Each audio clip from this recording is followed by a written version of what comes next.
Okay, we're live. Everyone thinks because you're a zombie, you don't know good coffee. Well, they're wrong. There's only one brew that gets my seal of approval. Deadly Grounds coffee is my guilty pleasure. The aroma is so intoxicating. It brings all of my neighbors out of the woodwork. Deadly Grounds coffee. Coffee to die for and zombie approved. It's good to get a little deadly. Use the front door! Oh, they're so disgusting.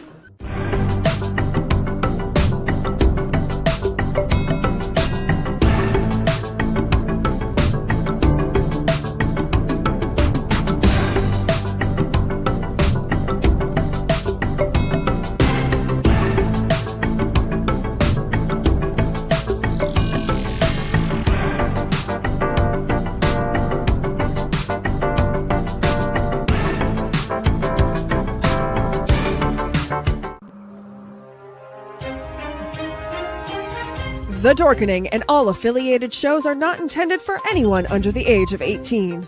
The following may contain discussions or scenes that have adult situations, graphic violence, nudity, strong sexual content, and graphic language. This show is intended for mature audiences only. Viewer discretion is advised.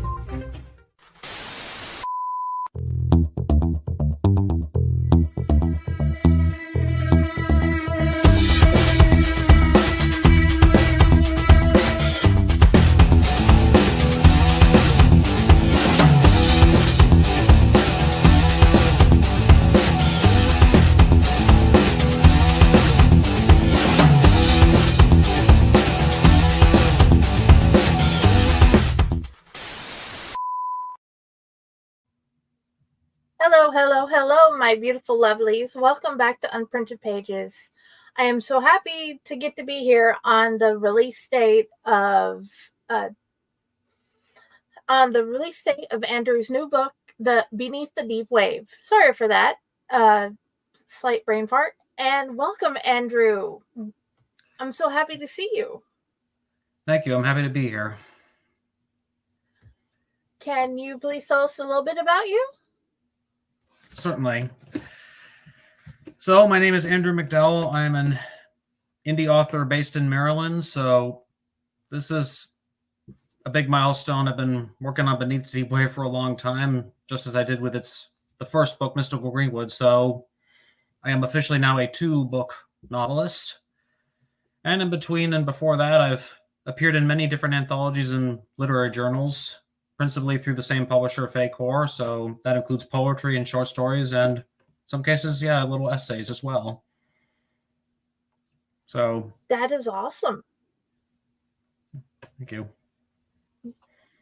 Do you feel like you found your stride and your voice in your writing?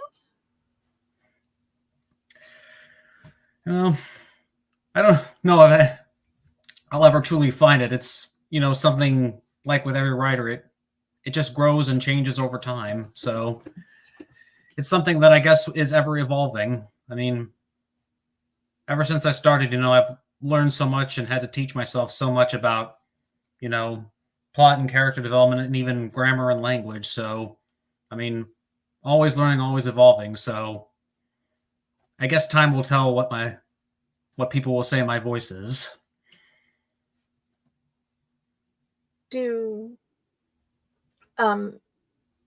What made you want to write in multiple different genres? I guess it was the fear of becoming, as they say in the movie industry, typecast. So on the one hand, I didn't want to be just confined to one genre alone. Plus, I think it would have also limited my ability to learn new things and try new stuff, because there's always that danger of, falling into the same patterns, doing the same thing over and over again. So, plus, I think in my childhood, I've always been, you could say I've had fads learning about different things, and they've been so various as well. So perhaps it just carries over from that. Okay. Do you have something that you've learned as an author you hope more people learn? Well, I guess in most recent days, it's that I don't have to be perfect, because, they always say, you don't have to be perfect, and especially if that's how you get writer's block. But I guess it's something I've never really truly fully accepted in my heart, because I've always been such a perfectionist trying to get everything right. And believe me, that can be quite to use a literary analogy that was used actually about research at a panel at a convention called Balticon recently, and it was a rabbit hole. So yeah, believe me, chasing perfection can be such a rabbit hole, and all you do is cause I agree boring. with that. Yeah, and all you can really do is it just creates more anxiety and stress. And believe me, I've been dealing with that all my life. So I guess at this point, I totally understand. realized, if you do find errors and you can fix them, you should, by all means, certainly. But don't get too bogged down about all of it. Eventually, you'll reach a point where you just have to say, stop, time to move on. I think I've truly come to terms with that now. Okay. You had recently said, I'm not sure how recent it was.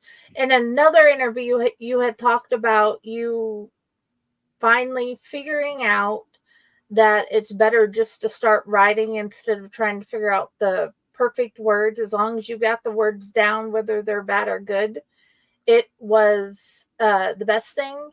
What is your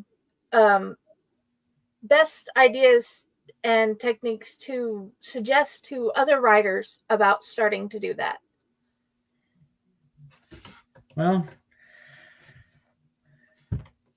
I've seen many quotes like on social media talking about how like the first draft, doesn't need to be perfect. And that is definitely the case. I mean, you can look at my first book, or even how Mr. Beneath the Deep Waves started as well. I mean, so much changed since then and got moved around. So there was one analogy like that said, you're just like shoveling sand or whatever. But I think the point is,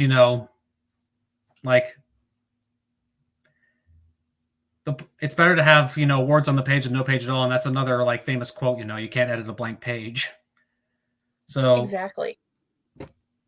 Yeah, and I think maybe some people have this preconceived notion, and I think movies are guilty of fueling this, where like the first draft that comes out from the famous writer is like the one we see in print, and that is no way true. So yes. So if you want to get started, you have to start thinking about it, certainly, and it's still possible to get blocked. I don't deny that, but just start getting words down. At least you have something.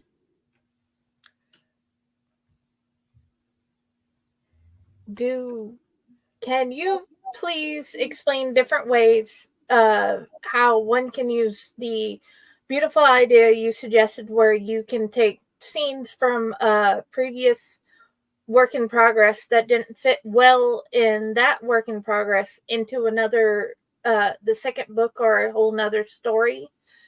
Ideas of how that can be worked in? Oh, the recycling idea.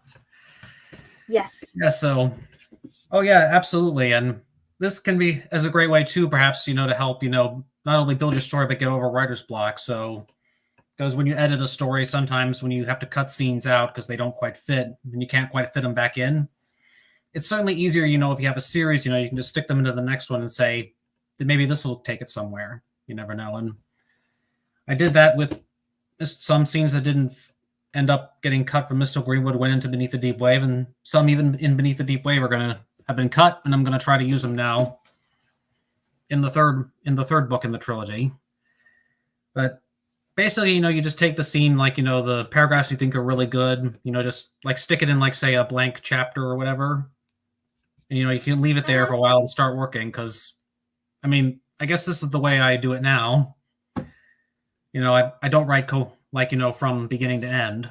Sometimes, if a scene hits me, I just start working on that, and then it's all a matter of trying to stitch them together. And sometimes another way to get writer's block is to think what happens before this scene or perhaps after. And all you need is a few tweaks, to change it up to make it actually fit in a different plot. or if you were going to take it from put it in an entirely different story, that might take just a few more tweaks, like, changing some names, for example.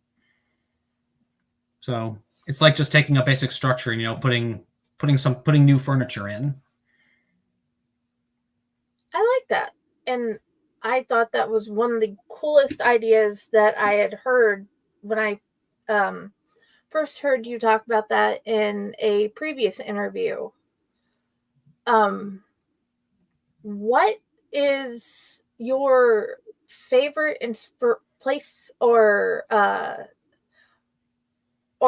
any way you get inspiration for your poetry? Is there a certain place you like to go, or is it random things? I would say with poetry, yeah, it can be pretty random, just like a little idea gets stuck in my head. Sometimes it's just a thought or like something I observe, or it could be just how an emotion inside of me that just grows. Yeah, and that can vary too. I mean, when I first started writing poetry years ago, at first it was very, you could say, rigid. I stuck with like basic rhyme schemes, and syllables. I never thought about it in terms of like, pentameter or whatever. I would just count the syllables off with my fingers as I wrote the lines like this. Uh-huh.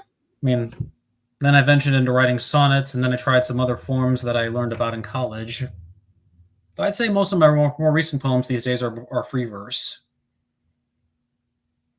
Which That maybe is you awesome. could say maybe that you could connect that with, not being perfect as well. I found trying to control things, especially beforehand, it just doesn't work for me. Sometimes it's better to just leave it blank and see what happens, and just let it build naturally and see what happens. I definitely totally agree. I currently live with 2 beautiful autistic people and 4 people with ADHD. And that is one of the most interesting things. One of them has OCD and wants everything to be perfect, but everybody else borders on a level of chaos whenever it gets going. And helping my daughters find their inspiration for their art or their stories has been interesting. And I've been trying to teach them for a long time. Yes, it will never be perfect, especially the first time around. I've really appreciated going through and listening to your interviews and what I've read so far about you, and knowing that even with their differences from most other places and how people want them to learn, they can still achieve great things. And you have achieved some beautiful books and beautiful poetry. Well, thank you for saying so, Jenny. And yeah, and what you just said, I can relate. Yeah, being, as I'm sure you're aware, autistic myself, I can relate to a whole lot of that. And yeah, some of the symptoms of Asperger syndrome, which is what I have, are not too dissimilar from OCD, actually. Like preferring patterns and routines. It can be like, trying to control stuff. Certainly looking back, I think I could see some of my child activities were very like that. The signs were there. Yeah, especially I was a big fan of Thomas and Friends when I was a little boy. That was my thing. I collected all the metal malls, and even though I would, play with them as you might expect, a lot of times I would just line them all up on the coffee table, put them in different rows and whatever. And I guess you could say that was an early sign. Oh, yes. With my littlest, all his trains have to go a certain way. They have to be played with a certain way, or you're not doing it right. And he is a big train fanatic. We have him a Thomas set. We have him multiple little wooden sets. And they all go and do certain things differently. One has to be one type of car no matter what. So, yeah, I totally get that. And I'm totally happy to find another Thomas fan. That is awesome. Oh, yeah. It was my thing, and I collected all the metal models even as I grew a little older. eventually I did stop collecting. I don't think I have all of them, but I'd say that's a childhood treasure. That is a beautiful treasure. And Yeah. with And him, it certainly not most one definitely is. and I will never sell those at any price for sure. That rocks. What, as a author with Asperger's, is there anything you want kids and authors that are starting out to know about getting started as an author? Okay. Well, certainly, probably one piece of advice I tell everybody that I got from my dad was the important thing is to tell a story and to tell it well. So, and certainly for someone like me who's very detail oriented, and that goes back to my autism as well, you know, it can be easy to get bogged down in the details, perfection, and so forth. But yeah, you got to focus on the story. But I would say certainly when you're starting out, as I did, I mean, maybe I was naive, you know, about publishing or whatever, but perhaps that's a good for like when you're starting out, at least when you have that passion to just do it because you love it. I mean, I started writing little stories like around when I was age 11. People started to encourage me, including one of my teachers. I dedicated Mystical Greenwood to 3 different teachers from like middle and high school who encouraged me to keep writing. Yeah. But then when I started writing what eventually did become Mystical Greenwood, yeah, I mean, it started out just like an idea. I don't know if I was really serious, but as I just started and kept going, got more invested, I knew I had to see it through to the end, and that I wanted it to actually get there. Okay. So, yeah, I would say for sure, you know, don't let anything, not even fear, kill your passion. If you want it, go for it. That is awesome. I totally agree. And it took me until about 35 to figure out how to get started. Thanks to Patty, I have been able to get published, and I even get the joy of being in I know at least one, if not 2 anthologies with you. So what inspired what about the Celtic way and the Druid way of doing things inspired this amazing force-based magic system you have in your books? Well, that's an interesting story in itself. So I guess this might surprise you, but when I originally started writing what was become my first book, and this was before I learned how to properly use the keyboard. So I was writing longhand. I was not intending to write fantasy. I was actually intending to write horror. But as I was writing, I realized this is not the horror story I envisioned. And I think I understood it was actually starting to lean towards more fantasy. So when I had to rework it, and eventually that happened when I finally got to master the keyboard, thanks to unquestionably to a keyboarding class I took in freshman year. So I knew I had to rework it, and I guess I was searching for a theme to make it more unique, make the story, I guess, unique and perhaps something special. That I felt, you know, would get to heart, like the heart. So I mean, I'd seen many other fantasy stories by then, and it finally dawned on me that what always drew to me, cracked at my interest whenever I read about magic, was nature magic, because I read so many books about animals as a kid. I loved learning about them. So I appreciate nature, and I think I realized that's where I wanted to go. I wanted this to be a nature magic focused story. So in my research, that led me to, you know, Celtic myth and Irish myth, and also stories of the Druids. And so I tried drawing from that and tried to make it sort of a window dressing with the story that I had been developing.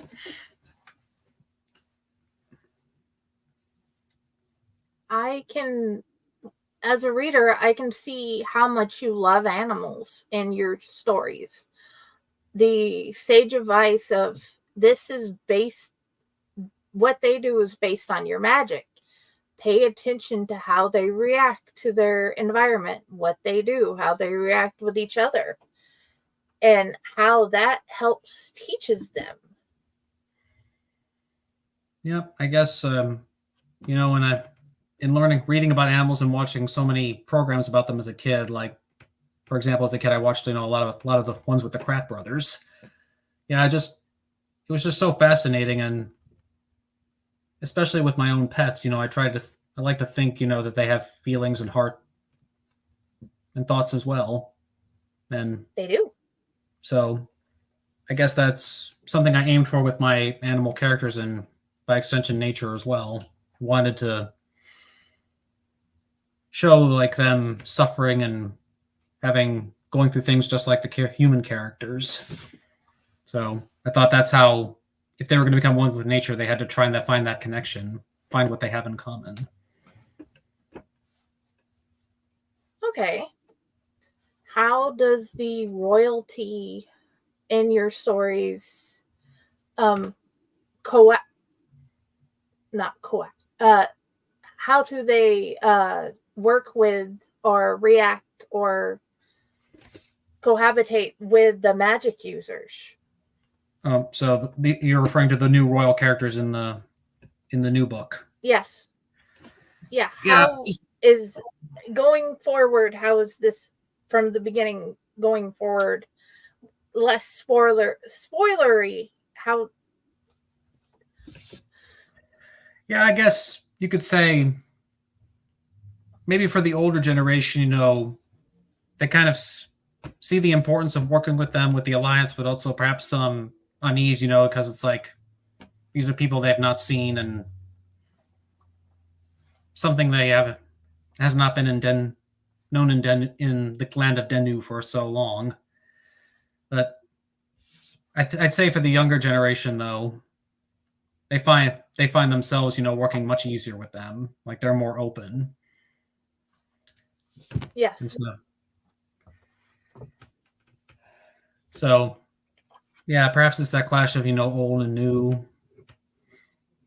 But certainly, I think maybe for some of the older ones, they lean more towards the one, but they don't fully, become friends.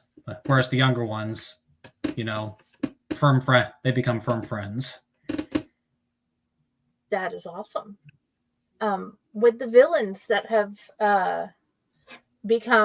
that are using the dragons and whatever other magical creatures they have come across, what type of motivation and reasons are they fighting for? Why do they want to do what they're doing? Well, I'd say for the principal villain, this is Tyrannus. And this goes over from the first book too. For him, he sees it as it's his right, that he sees himself because of his magic as superior. And so for him, it's about power and perhaps about ego as well. And I'd say those under him, especially the certain female characters, and these are the witches. I'd say for them, it's all about, power too, and wanting something they don't have, what they don't have. Okay. And then you have this other group of people who are on a trek to get away. And one of my favorite scenes, as scary as it is, they find a Kelpie and it takes the child. What type of journey and outcome are we wanting or expecting with them? Yeah, well, and I guess tying it back in with the first book, I knew that the teenage protagonists were going to be like the main focus, but it wouldn't be. I had to, keep like some of the adults in play as well, because if they just suddenly disappear and we focused more on, the teens because that's who the primary audience is. Like, it'd be just like a plot hole that we left open. And I know some reviewers actually liked that I had adult points of view as well. So just trying to keep, the main characters and some of the main characters in play. So this includes, the older generations. So I guess for them, certainly, especially the main two in that scene, it's about, finding a new connection together and perhaps coming to terms with not only with their situation, but also being able to move forward despite what happened in the past. Okay, and please forgive me. I am terrible with character names in the books I'm reading. A lot of times I have to keep going back and re-looking at them. I apologize about that. And I've spent a decent amount of time reading, but also I have a 4-year-old and a 10-year-old and a 12-year-old, and my brain is just not working at the moment. But okay, and we're talking about Beneath the Wave, this book. Right. Beautiful viewers. And I also have another one for the first one. And moving from the first one, what has been your favorite characters or character in the book so far? With both books. Well, I guess the number one character probably would have to be my protagonist, Dermot. So I've always thought of Dermot as the nature lover in me. Someone who, sees nature and sees more than just, trees and animals. He sees its sacred value and also respects the other lives there. So I think for him, it's a spiritual journey of discovering not only the truth about the natural world and his connection to it, but about himself. I mean, certainly when I started out, and this was something I mentioned on one of my blog posts, I see Mystical Greenwood as like the initiation phase of the hero's journey that is made famous by Joseph Campbell. So I saw Dermot and his brother Brian as like the two different kinds of heroes that receive the call to adventure, because Dermot is the one who's not happy with his life and wants something more, whereas Brian is perfectly happy and is not looking for more. And certainly I am happy to say that a lot of reviewers as well have liked Dermot's journey as well, seeing him as, a bit selfish at the start, but someone who grows and matures. And ultimately, I think I want him to be someone who, rises above what he is to care for others, but also make a difference. And I guess he was someone who, I guess like me, was looking for his purpose in the world. And in nature, he found it. And from what I've seen so far in what I've read of the second book, he is very open to learning about it, very open into learning about himself and his emotions. And that is one of the harder things for any human to figure out. Trying to move forward with what happened, but also move forward with growing. Yeah, and I know a lot of writers in the past have seen nature as the place, where we discover ourselves. And certainly I wanted Dermot to embody that as well. In the first book, after he spends so much time in nature, when he goes back into a moment of civilization, like he feels alienated. Same with, I think, in the second book, he still feels out of place because, he found a home in nature after being there so long. So, what are you hoping? What is the one thing you're hoping the readers to take from the book to going forward? Well, certainly with Beneath the Deep Wave, I hope they, that their respect, for the natural world is strengthened as well, building off of what was in Mystical Greenwood, because Mystical Greenwood spent a lot of time at forest, and Beneath the Deep Wave does too, but there's also a lot more exploration of the aquatic worlds as well. So it again shows, how even with the great variety in the natural world, there's still so much that is the same. So, but also the fact that if we don't stick together, if we don't rise to our better natures, then darkness will fall upon us. That is actually very beautiful. In your first book, is there any female characters that have surprised you as you wrote it? Well, certainly I would say the sorceress Saoirse has certainly surprised me. She was a very different character at the start, very minor, but I guess I was trying to avoid, the wizard mentor at the beginning, because I was trying to find something different, but I realized I needed a mentor, so I decided let's have a woman instead of a man.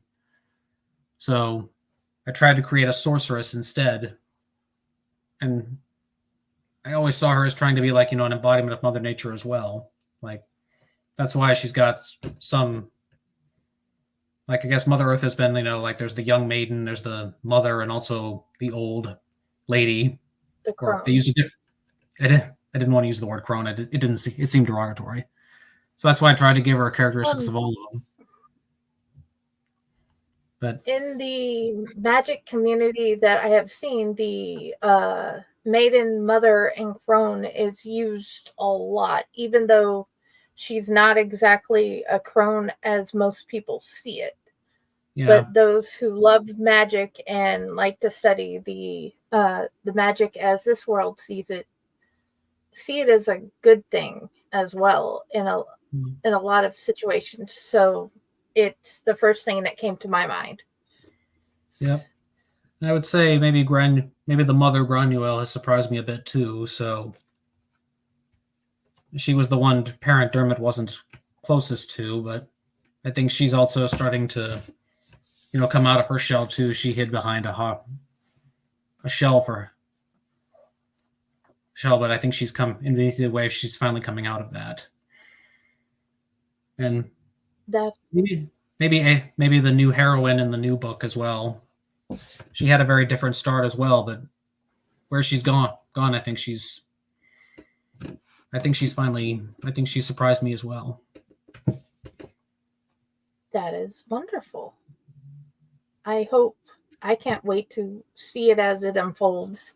And I hope others join me in doing so, because the way you've set up your magic system and the way the characters work with each other and the world around them, I do honestly believe that if people sat and were quiet and actually paid attention to just what's around them more than being on their phones, they can see a lot of beauty.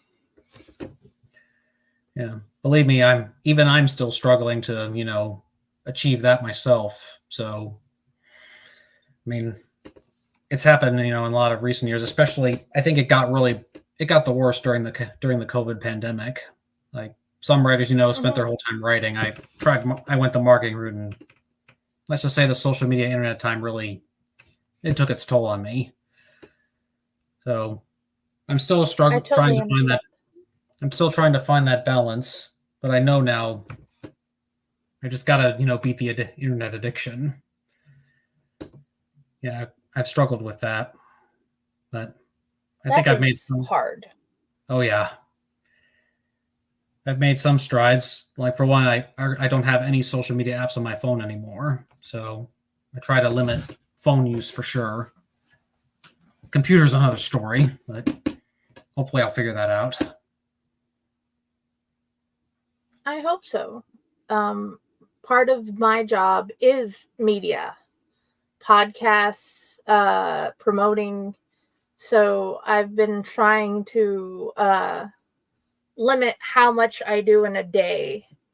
Or recently, I've just stopped everybody's social media except for what I've scheduled. And I tried to schedule a whole lot in advance and make graphics in advance and just work on my stories. And I hope you have liked the graphics I have made. Well, yeah, I think you've done a wonderful job. And that I think qualifies as, computer use with a purpose. I think it's, the mind, it's just like the scrolling, for example, that's like an example of just internet use for the sake of doing it. It's like mindless, endless scrolling or just doing stuff. If it's not a specific purpose, that's where it can become, take that toll. I agree wholeheartedly. Doom scrolling is kind of hard, and sometimes your brain just gets stuck on it. Yeah. What characters do you want to just sit down, character or characters, would you like to have a sit down meal with and just talk and learn more about them? That would probably have to be the Elder Wizards. So Saoirse, Yarworth, and also the wizards, the ones introduced in Beneath the Deep Wave. I think just like Dermot, I could learn so much from them. Perhaps they would help me with the issues I'm dealing with, like they helped him.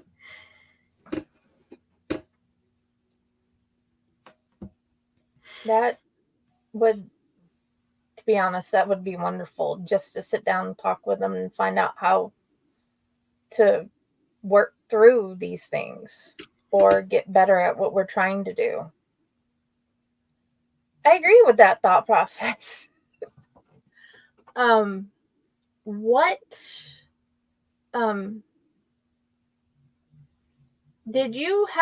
you listen to music when you write? Not usually. Mostly my music listening is when I'm driving. Usually when I'm listening to music, it's when I'm driving the car somewhere. So sometimes, the TV's on, but I think with writing, I try to focus in and not pay attention to that. And, especially in these days, monotasking can be so difficult. So, oh yes. But yeah, my main concentration these days, to meet the word count, because with Beneath the Deep Wave, when I was struggling to get words out, because, there were periods, when I wasn't getting anything done. I tried taking up an old routine that I got it was in a novella writing class in my last year of undergrad. The professor gave us a weekly deadline of 1,000 words. So, like, if you take off like a work 5 days a week, that's like roughly 200 words a day. So, if I can meet that or get close to it, that would help me, and try to do that every morning. But sometimes you slip, or sometimes you get more. But just a little much like that every day can help. Just sit down and try. Yeah. That's been hard. Sometimes figuring out how to move forward with the story is the hardest part. But I'm definitely glad to find another author who is like me and doesn't write the whole story in order, where I don't think from end to end of a story. I don't think I have ever, but yeah. Yeah.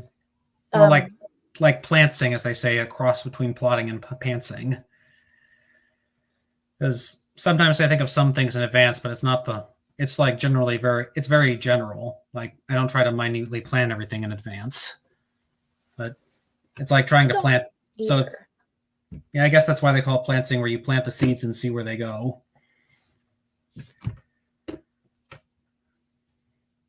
Because sometimes it's taken me 9 months to finish a story.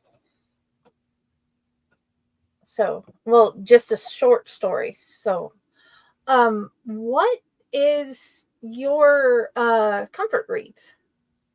Do you have a certain author or series or type of genre? No, not really. Most of the books I've been reading are by other indie authors that I know. Like, especially if they've read and reviewed my book, I try to do the same for them. And it can be so varied as well. Like I've read mysteries, I've read historical fiction, and yeah, I have read some fantasy and sci-fi as well. So yeah, I guess I never Okay. really had a comfort genre, really. Do you plan on doing a collective works book of your poetry from the anthologies or your short stories from anthologies in one book? Yeah, I've often wondered if that might ever happen, because I mean, so many of the anthologies I've seen and submitted to, they've always had, certain themes that they follow, and mine is so varied it could only be just like a collected short works or whatever. Yeah. That would be awesome, just to have one collective Andrew McDowell short works or poetry. Yeah, mostly would be poetry, because I really have only completed 4 short stories, and yeah, for a long time I thought short stories weren't for me, and then I rediscovered a couple I'd written in high school that I thought lost. So, including one that was in the Fey Dreams anthology, that was something I rediscovered. So, and then just a few Nice. ideas came to mind for a few others, and so I just started writing them down. Yeah, and I guess that's the other thing. And that's the other thing about getting ideas. Sometimes even when they plant, they don't always come to fruition right away. So you got a lot of partially finished stuff lying around, and it's all a matter of figuring out which one do I work on first.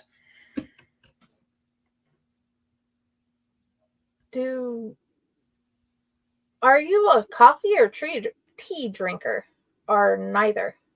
Coffee. Coffee? Ooh. Yeah, with French vanilla coffee, mate. So, Do you have a favorite brand of coffee?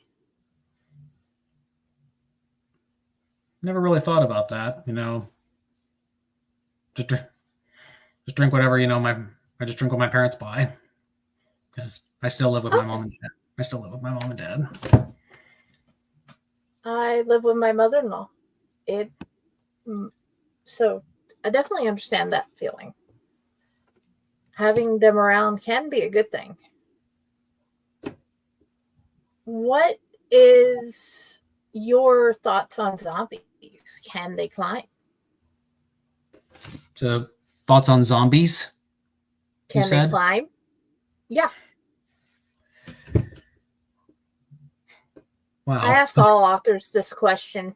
I've never really You're not the only one. Well, I've never really thought about that either, because I see zombies really as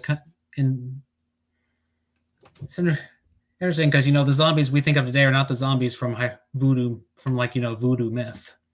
It's like they've completely changed, because like originally we had like the evil Bokor takes the soul out and makes them like a mindless slave rather than a walking flesh-eating corpse. Yes. And apparently when Dawn of the Dead, when I think it was the Night of the Living Dead came out, they originally weren't meant to be called zombies, but it happened, and now we've had that ever since. I like the knowledge you have. Well, besides reading, I watch a lot of documentaries more so than like movies and television shows. So that's how I learn a lot of these things. That is really cool. The more I get to learn about you, the cooler you are. I have definitely enjoyed what I've learned today from what I've read and watched and getting to talk with you. So can you give us an idea about moving forward with the Magic series, what's next for the characters from Beneath the Dark Wave that live? Well, this is going to be a semi-spoiler, but Beneath the Deep Wave will end on a dark note. So, but there, just like with Mr. Greenwood, there will be unanswered questions. So I guess, since we've had so many trilogies in fantasy, I always thought decided that was what I was going to do. So there will be a third and final book that will try to tie everything up. And I'm trying to figure that plot out now. So Okay. there's some little bits, and I've got like the seeds, but it's still going to be a while before that's done. Not rushing. Yeah, there will be one final book. And hopefully the good thing is but we get will say I actually the have good thing written is it. we get to reread. But I have one of the seeds I did have in mind was how the third book would end. So I think I've actually got that ending down. Now I've got to figure out how to connect it to that. Yeah. But is Dermot going to live through everything? Have you figured that one out? You don't have to say yes or no, but have you figured out if he gets to? I have figured that out. Okay. That is good. What is your favorite scene from the first book? Well, there have been a couple good ones that I've enjoyed. I guess I always enjoyed how I opened the prologue with the introduction to nature's beauty. I worked on that so hard trying to get it. That's one of the few cases, where I worked on a perfection pass more than others. But some other good ones was a scene, where they learn even insects, can be creatures you don't have to fear, which part of it was rooted in research in what one book called Insect Allies, but also in another experience of my own where when we had the cicada breakout, I think it was 17 years ago when I was in middle school still. It was my dad who made me put a cicada on my finger to show me they were not dangerous. So that was a blend of research and real life. Okay, I have added that book to my notes to add to our collection for my littles.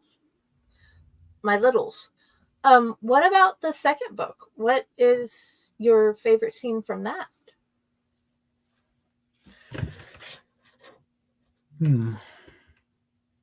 I guess it's another scene, where they're exposed and they experience nature in a new way. In this case, where they actually go underwater.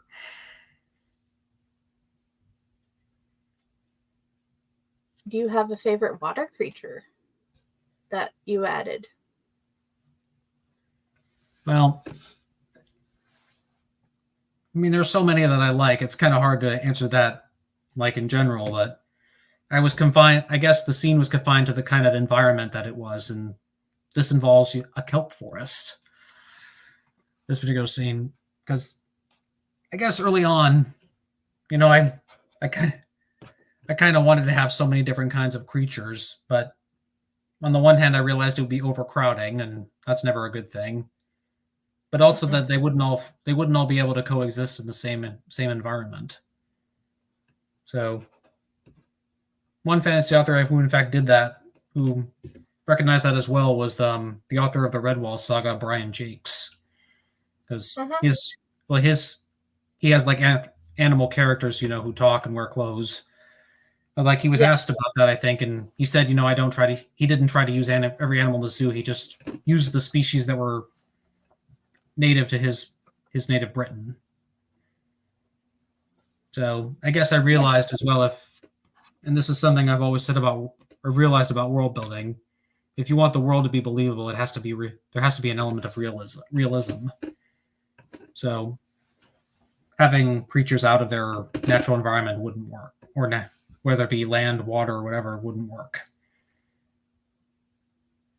That makes perfect sense. And I'm just happy to find another author who had used kelpies. Yeah, initially, believe it or not, original drafts, I had even so many creatures from Lord of the Rings, like elves and dwarves, but I realized I just had to cut a lot of that out to not overcrowd. So I kept the ones that I liked. I decided from the beginning, even though I liked dragons and unicorns and wanted them, I wanted a mythical creature that was going to be a little more unique, perhaps, that would draw one of those things that might draw people in that was different, and that's why I chose a griffin. Because I first read about them in the Fantastic Beasts book. I just kept going back to them, just like the dragon and unicorn, thinking something just appealed to me. And I guess when I got to the second book, I realized I needed some other ones. I wanted to tie in with the Celtic, Irish, Scottish lore, and that's where the Kelpies came in. I realized the Kelpies would work. That I appreciate. Is there anything else you want readers to know about your 2 books so far before we go?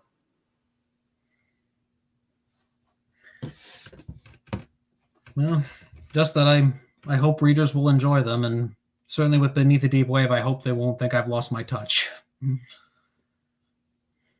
I have definitely enjoyed it so far, and if it wasn't for school and helping my youngest so much with his school, I would have already finished it when I got my hands on it. But thank you for writing. I want to say that first off. Thank you for writing, and I would like to suggest all our beautiful viewers first check out Mystical Greenwood. Find out how Dermot's story and all his friends and family and what he finds gets started. And please read this book. I have enjoyed it so much so far, and I hope you do too. And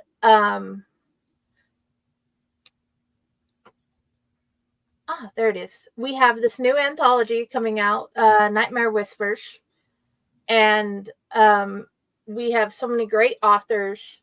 And I am so grateful that Andrew and my daughter and I get to be in it together along with all these other beautiful creators.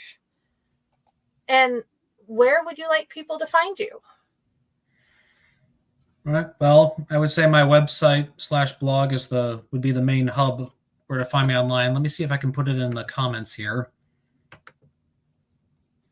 I have it in the above and below wherever they watch it. I've made sure I put it there after I found out what it was. Yep. So it is most definitely there. All right. So yeah, that's the main place where you can find out links to my published work, and my blog will give you many different insights into the writing life. Plus, if you want to follow me on social media, links are there as well.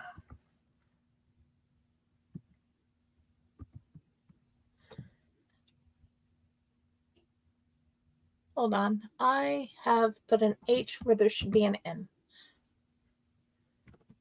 Well, there don't we feel go. bad. I've done that sort of thing too.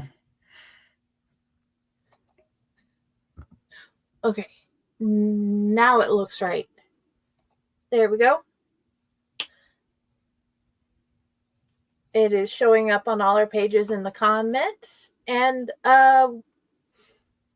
is there, other than these two, are there any other big things you would like people to find out about that's coming up? No. Interviews, cons, anything? Okay. Well, in terms of cons, there the Maryland.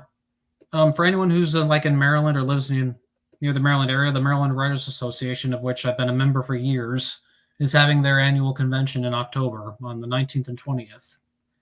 So if anyone wants to find out more about that, you can go to marylandwriters.org. There will be a page where you can register, or if you need to drive, you can. It's at a hotel, so you can stay there if you need to. But yeah, I definitely hope to sell copies of both books there this year. I hope so too. Is there anything else you'd like them to know? No, just that, believe me, I'm going to do my best to work on the third book, because just after the first one came out, everyone kept asking when's the next one coming.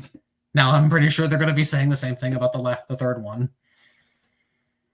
Of course we are, but I promise not to send lots and lots of the messages I am sending are going to have a purpose.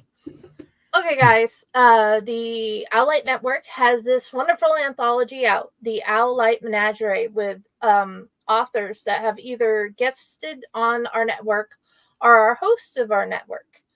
And there's so many great stories, ghost stories, angel stories, and so much more. And all the proceeds for the first year goes to Pro Literacy Foundation. Every adult has the right to literacy. Please, even if you just make a donation to Pro Literacy, we will be happy.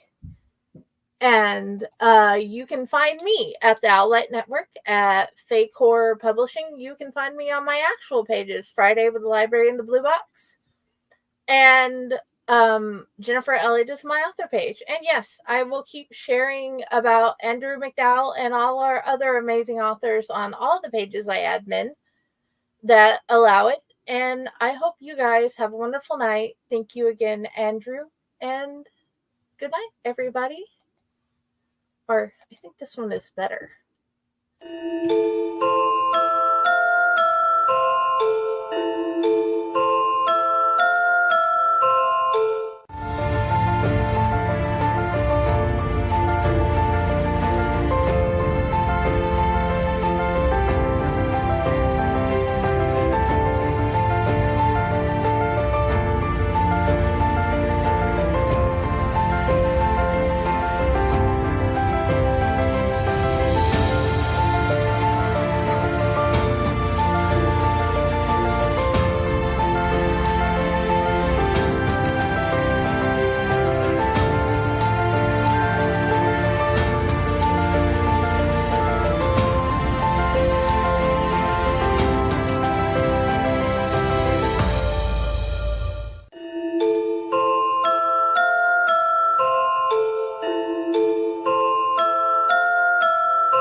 Greetings and shabibans. We are the Retro Reductibus Cephala Podcast, a long-form bi-weekly show that celebrates all the things that made growing up awesome. Well, that sounds good, but I don't know what all those words mean. I think what Parasite seems trying to say is that on Retro Redoctopus, we explore a range of retro goodness, from toys, video games, and movies, to cartoons, and even snacks and school lunches. Oh. And we do it all with a positive spin, a slew of killer guests, and some very adult language. And you know what else is cool? No. This crazy show is part of the Your King Podcast Network with new episodes every Tentacle Tuesday. What's that? And if waiting 2 weeks for a new episode gives you a sad, know that we drop bonus episodes all the time, like the off-format Crow's Nest and an interview series we call The Brick.